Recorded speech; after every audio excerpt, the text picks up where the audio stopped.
मजा लग रहा हूँ। सो लास्ट वीडियो में एक बंदे का कमेंट देखा, मतलब पिछली से पिछली वाली में, कि टेबल क्लटर डीक्लटर कर दो। तो थोड़ा बहुत डीक्लटर करा है, बट वाई सब कुछ नहीं कर सकता क्योंकि वो चार्जिंग केबल से उन पे पूरे टाइम मेरी डिवाइसेस चार्ज होती रहती हैं। So that is all. और फोन वोन तो चलो रहता है। सो अब बात करते हैं आज के वीडियो के टॉपिक के बारे में, जो कि है ये जिसने कि आईफोन के बाद दूसरी बड़ी चीज, जिसने कि मेरी बची कुची जो थोड़ी बहुत थी वो भी निकाल दी। बचा कुचा जो तेल था वो भी निकाल दिया इसने। तो प्रॉब्लम क्या था कि मेरा जो लैपटॉप था उसमें ग्राफिक कार्ड से रिलेटेड इश्यूज आ रहे थे। आई बिलीव मदरबोर्ड से ग्राफिक कार्ड या तो डिटैच हो गया है या उसकी कुछ सोल्डरिंग्स खराब हो गई हैं, ऐसा समथिंग है, या खुल गई हैं सोल्डरिंग्स। तो कभी ग्राफिक कार्ड वो मदरबोर्ड रीड कर रहा है, कभी नहीं कर रहा है, और लैपटॉप वैसे ही एरर्स दे रहा था। और बिना ग्राफिक कार्ड के यार वीडियो एडिटिंग से रिलेटेड काम हो ही नहीं पा रहा था। और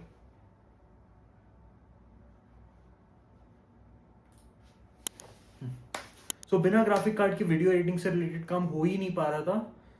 और फिर मुझे एक डिसीजन लेना पड़ा कि मैंने पहले तो लैपटॉप दिया रिपेयर करने के लिए बंदे को, बट उन लोगों ने भी ट्राई किया, अनफॉर्चुनेटली उनसे भी रिपेयर नहीं हुआ। तो मुझे लास्ट में कॉल लेना ही पड़ा टू अपग्रेड, क्योंकि जमशेदपुर में लैपटॉप रिपेयर करने वाला कोई था नहीं और दिल्ली में एकदम से जा नहीं रहा हूँ।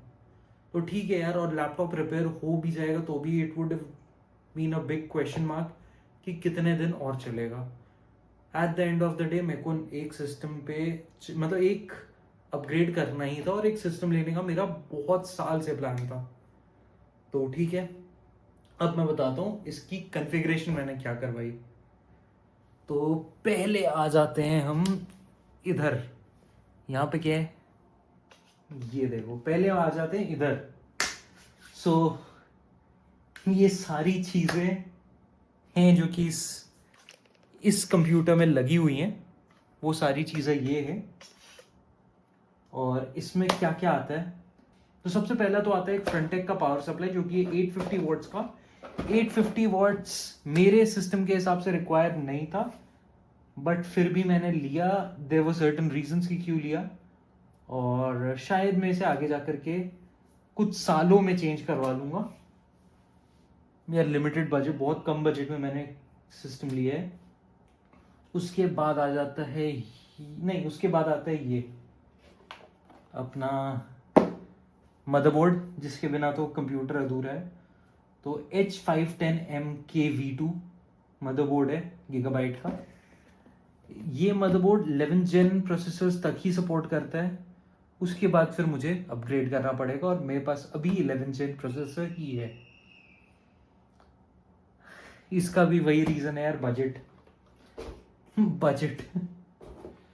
कितनी चीजों में बढ़ाऊं। उसके बाद फिर कॉर्सेयर का रैम 16 गीगाबाइट्स। 16 गीगाबाइट्स मेरे लिए अभी ज़रूरी था, और उससे ज़्यादा शायद आगे बढ़ा लूँ, इसलिए मैंने एक लगवाया। And I could have gone for 2 8 GB, but I went for 116 GB, ताकि मैं एक और 16 GB लगा के इसका बढ़ा सकूँ, क्योंकि इस मदरबोर्ड में अनफॉर्चुनेटली 2 ही रैम पोर्ट्स हैं। उसके बाद आ जाता है ये i3 नहीं है, इट्स 11400F i5। i3 का बॉक्स है, क्योंकि लंबी कहानी है यार, और थोड़ा सा बस बजट। आज मेरी बातों में बजट ज़्यादा सुनोगे यार। बहुत ज़्यादा बजट में मैंने काम करा है ये। उसके बाद आ जाता है अपना वाईफाई से related adapter, wifi and Bluetooth adapter, जो कि TP लिंक है। And this was the best I can find in the market. भाई का बजट, अगर लैपटॉप ख़राब नहीं होता तो बजट नहीं टूटता, और अभी हम कुछ और कर रहे होते, कुछ और अच्छा कंटेंट आपके लिए बना रहा होता। बट कोई ना, अच्छा कंटेंट भी बनाएंगे। लाइफ में अप्स एंड डाउन्स आते रहते हैं, तो अप्स, और कोशिश करो अप जाने की। मायूस हो गए, रोगे, परेशान हो गए, कोई फ़ायदा नहीं है यार, कोई फ़ायदा नहीं है। कोशिश करो कैसे चीज़ों को वापस से चेंज कर सकें, सिचुएशंस को। उसके बाद आ जाता है मेरा मेन प्रोडक्ट जिसके लिए मैं लड़ा हूँ literally. It is GeForce RTX 3050 8 GB। 4 GB से मेरा काम चल सकता था, बट भाई ग्राफिक कार्ड कौन रोज रोज लेता है, एक ही बार लो, अच्छा लो, तो बस ले लिया। इसके बाद, और हाँ, ये जो SMPS मैं बोल रहा हूँ, तो ये SMPS बेसिकली मुझे फ्री मिला, मतलब इसका बिल नहीं किया गया। उसका रीजन है ये जो बड़ा सा बॉक्स रखा हुआ है ना, मतलब ये एक फिंगर्स की कैबिनेट का बॉक्स है। तो जो कैबिनेट मैंने लिया है वो बेसिकली अभी तो कंप्यूटर पे लगा हुआ है CPU।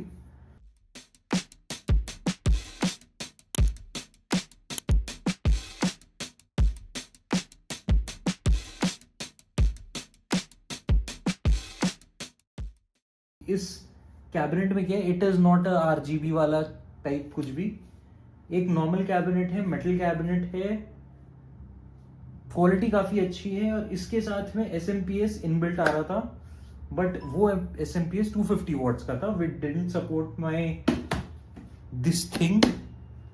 तो वहां पर मुझे जो भैया कर रहे थे, उन्होंने मुझे उसका SMPS अपग्रेड करके फ्रंटेक का दे दिया। ठीक है, जब तक चल रहा है दैट इज टोटली फाइन। और फिर आ जाता है हमारा ये, जो कि मेरा पुराना क्या कहते हैं इसे, UPS है, और इससे मैंने दोबारा से इसकी बैटरी चेंज करवा ली, एक साइड की बैटरी से मैं डलवा दी। It is still gonna be. पहले इस डेस्क पे एक कंप्यूटर लगा हुआ था जिससे मैंने हटा करके लैपटॉप यूज करना चालू करा था, बट कोई नहीं, again this desktop has a, this table has a computer, desktop computer. वो पुराना कंप्यूटर मेरे पास अभी भी पड़ा हुआ है, वो चलता है, इट वर्क्स, बट ठीक है। बट ऑफकोर्स कॉन्फ़िगरेशन का चक्कर था। दैट इज अ P4, हाँ, that is a Core 2 Duo computer, तो एजेस एजेस पुराना है वो। तो बेसिकली ये था मेरा नया कंप्यूटर सेटअप। अब मैं आपको बताता हूँ मैंने क्या देख करके ये कॉन्फ़िगरेशन करवाया। सो सबसे पहली बात तो ये ग्राफिक कार्ड तो मेरा बैकबोन है, क्योंकि मतलब किसी भी कोई भी बंदा जो कि एडिट करता है, गेमिंग करता है, कुछ भी इस तरह का काम करता है, उसका बैकबोन ग्राफिक कार्ड है। ठीक है, क्योंकि of course I do prefer Premiere Pro, मुझसे कंप्यूटर में होता है, मुझसे फ़ोन में एडिटिंग नहीं होती यार, कितनी ही कोशिश कर लूँ नहीं हो पाती। ठीक है, और उसके बाद का जो सारा है कैबिनेट, बेसिकली मुझे जो शॉपकीपर थे उन्होंने ही सजेस्ट करा था। और कैबिनेट क्योंकि मुझे RGB में नहीं जाना था, अभी RGB आएगी, बट कुछ टाइम के बाद आएगी, जब चीज़ें थोड़ी अच्छी होने लगेंगी तब RGB भी आएगी, तब बहुत कुछ आएगा। बट अभी के लिए मुझे सिंपल सोबर रहना है, मुझे कोई शो ऑफ नहीं करना, क्योंकि शो ऑफ करने की हालत में ही नहीं हूँ। और एक तो ये आ गया, ऊपर से अभी आईफोन वैसे ही इतना बड़ा वाला इन्वेस्टमेंट हो गया ना, तो बेसिकली ये आ गया। और उसके बाद फिर उन्होंने फ्रंटेक का ये PSU दे दिया फ्री में, तो मैंने फिर कुछ बोला नहीं उनको, नहीं तो मैं कॉर्सेर 550 वॉट्स के लिए जाता। उसके बाद फिर RAM, I wanted a Corsair, तो कॉर्सेर ही ले लिया। मुझे मदरबोर्ड गीगाबाइट का चाहिए था, तो वही ले लिया। प्रोसेसर मैंने 12th जनरेशन का सोचा था, बट क्योंकि उनके पास में 11th जनरेशन का रिफर्बिश्ड प्रोसेसर था, तो आई प्रेफर्ड दैट फॉर नाउ। बाकी ठीक है, बाद में I can upgrade for like in future, और मदरबोर्ड भी अपग्रेड करना पड़ेगा, बट ठीक है यार, मेरे को एकदम से करना नहीं।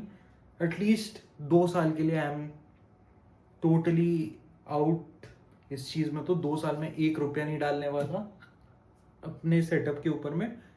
ज़्यादा से ज़्यादा रैम चेंज करा सकता हूँ, और हाँ, इन सब के अलावा SSD भी डलवाइए 250 GB की, और हार्ड ड्राइव डलवाइए 2 TB की।